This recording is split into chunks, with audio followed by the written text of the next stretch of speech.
Merhaba arkadaşlar. Bugünkü çalışmamızda da sizlerle Alize Angora Gold'un ombre batik ipinden şal çalışması yapacağız. Corner to corner örneğini yapacağız. Bunu daha önce battaniye örneği olarak göstermiştim. İpimiz 150 gram, 825 metre.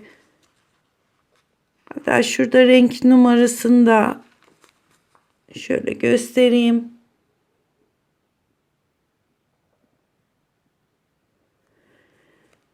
Tığ numaramız da 3,5. Bunu şimdi flar gibi yapacak arkadaşlar. Bir tane yeterlidir.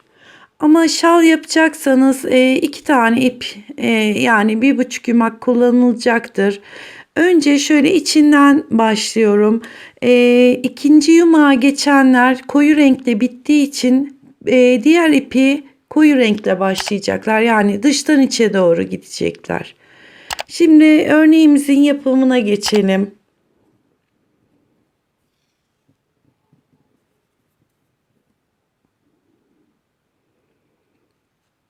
Bir, 2, 3, 4, 5 tane zincir çekiyorum.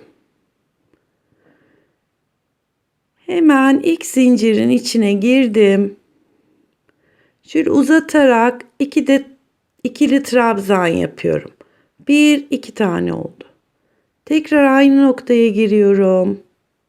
Şöyle hafiften uzatıyorum. 3 tane oldu. Tığıma doluyorum. Tekrar giriyorum. Şuradaki ilmeğimizi uzatarak ikili trabzan yapıyoruz. Şimdi aynı noktanın içine 4 tane ikili trabzan yaptım. 1, 2, 3, 4 tane zincir çekiyorum. Geri dönüyorum. Tığıma doladım. Hemen ilk zincirin dibine 1, 2, 3 tane ikili trabzan yaptım. Çektiğimiz zincirle 4 oldu. 1, 2, 3, 4 tane. Şimdi burada hiç tığımıza dolamadan hemen şuradaki zincirin, bakın alttakinin şu kenarına giriyorum. Şöyle bir kitleme yapıyorum. 1, 2, 3 zincir çekiyorum. Tığıma doladım. Buradaki boşluğun içine zincir dahil 4 tane ikili trabzan. İkincisi 3, 4. Bakın bir tane ile başlamıştık. Bu sıra 2 tane böyle örneğimiz oluştu. Şimdi yukarı çıkışlar 4 zincir, aradaki çektiğimiz zincirler 3 zincir. 1, 2, 3, 4. Geri dönüyorum. Tığıma doladım. Hemen bu çektiğimiz zincirin dibine girerek 2, 3, 4 tane trabzan yaptım. Bu yandaki bir alttakinin şuradaki ilk boşluğun içine giriyorum. Ve şöyle bir kitleme yaptım. 1, 2, 3 zincir çekiyorum. Buradaki boşluğun içine yine 4 tane.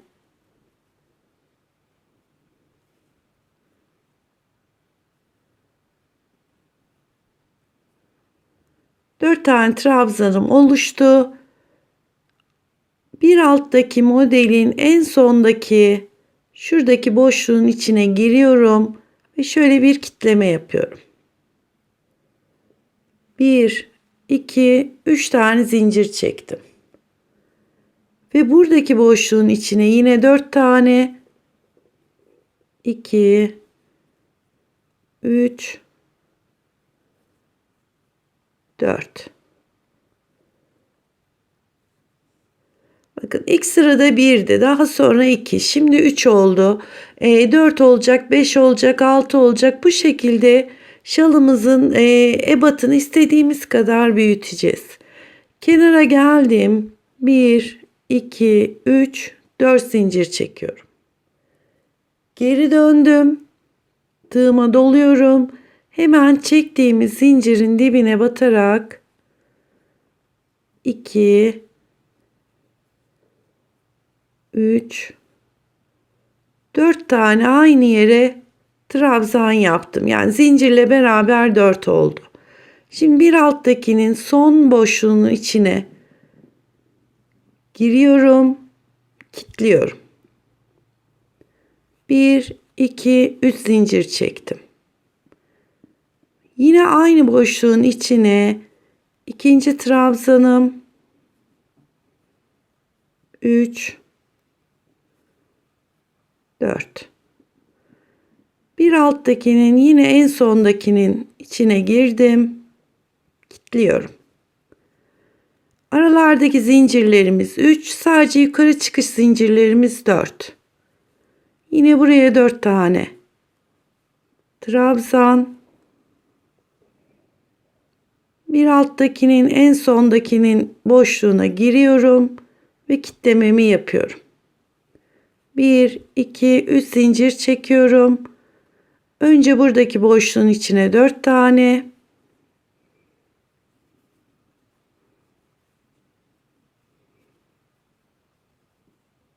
Daha sonra 1, 2, 3, 4 zincirle yukarı döneceğiz.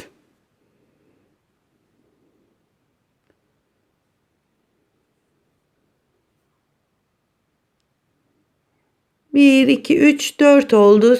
Bir dahaki sıra dediğim gibi her sıra birer tane artarak devam ediyor. 4 zincirimi çektim, geri döndüm. Hemen zincirin dibine yaparak başlıyorum.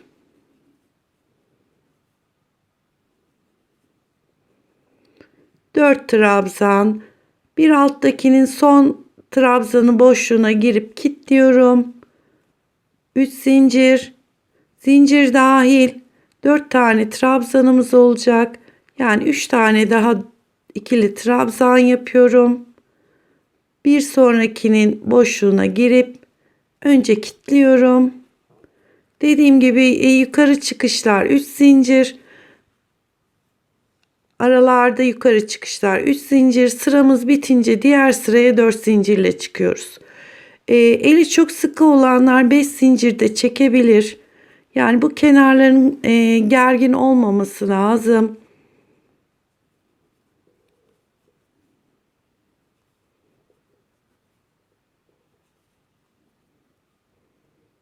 Evet, en kenardakini şu boşluğuna giriyorum. Önce kilitliyorum. 3 zincir çekip bu kenardakinin içine de yapıyorum.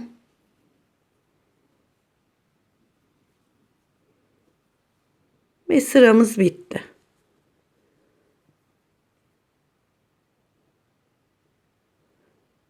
Sıra bittikten sonra 1, 2, 3, 4 zincir çekip geri dönüyorum.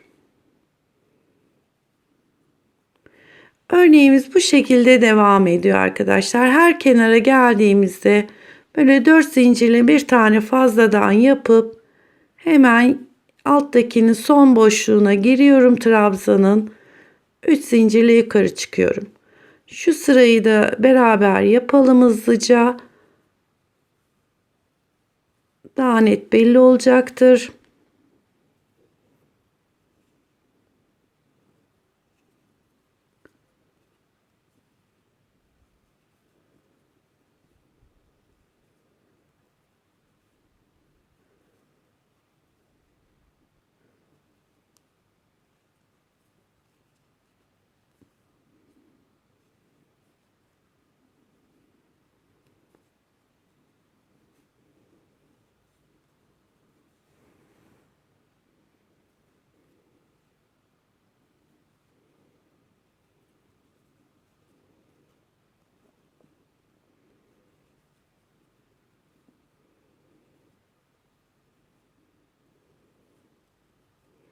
Sıranın sonuna gelince en sondakinin şu kenar boşluğunun içine giriyorum. Kilitliyorum. 1, 2, 3 zincir çekip önce bu boşluğa 3 tane daha trabzan yapıyorum.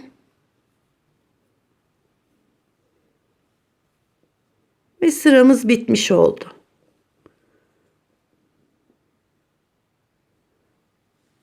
Bakın bu şekilde üçgen şekilde istediğimiz ebat olana kadar bunu devam edeceğiz. Dediğim gibi fulara bir tane ip yeterlidir ama büyükçe bir şal yapacaklara iki ip olması gerekiyor. Yani 1,5 yumak falan kullanacağız ama böyle açıktan, şimdi rengimiz açık.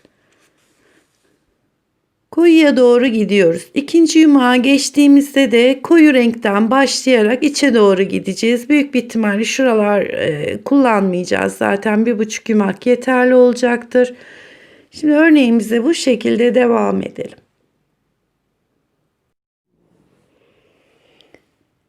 Şalımızı istediğimiz uzunluğa, dediğim gibi bunun ebatını istediğiniz kadar yapabilirsiniz. Ben uçlarına püskül takmadım ama dileyen arkadaşlar şöyle şuradaki boşluklara püskül de takabilirler. Şalımız biraz büyükçe arkadaşlar, sığdıramıyorum ama.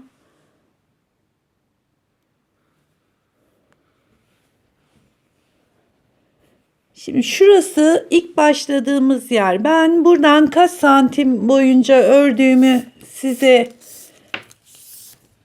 bir ölçü olsun diye göstereyim. Şu yan tarafından ölçüyorum.